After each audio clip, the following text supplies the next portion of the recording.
একটা কথা বলুন তো, খিচুড়ি কি শুধু বৃষ্টির দিনেই ভালো লাগে? আমার কিন্তু তা একদমই মনে হয় না। যখন একটু সহজ শান্ত একটা খাবার খেতে ইচ্ছা করে তখনই খিচুড়ির কথাটা আগেই মাথায় আসে। আজ তাই কোনো উপলক্ষই ছিল না বা কোনো প্ল্যানও করা ছিল না, শুধু মন চাইলো আর রান্না করে ফেললাম এই গোবিন্দভোগ চালের একটা সাধারণ খিচুড়ি। রান্না করতে করতে মনে হলো এতে বেশি কিছুই লাগে না, শুধু অল্প কিছু উপকরণ আর একটু সময় দিলেই পুরো বাড়িটা কি সুন্দর গন্ধে ভরে যাবে।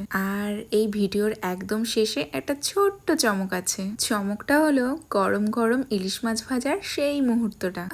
আমার তো মনে হয় খিচুড়ির সাথেই এই জুটিটা আলাদা করে ভালো লাগে। শেষ পর্যন্ত দেখে বলবেন আপনার প্লেটে হলে কোনটা আগে শেষ হতো, খিচুড়ি নাকি ইলিশ মাছটা। ভিডিওটা শেষে কিন্তু ব্যাপারটা খুবই লোভনীয় লাগছে। আর ভিডিওটা যদি তোমাদের ভালো লেগে থাকে একবার এই রেসিপিটা তোমরা ট্রাই করে দেখতেই পারো। আর এখন তো ইলিশ মাছেরই সিজন চলছে, আর এই বৃষ্টির ওয়েদারে যদি বানানো যায় তাহলে ব্যাপারটা কিন্তু একদম জমেই যাবে। আজ তবে এইটুকুই।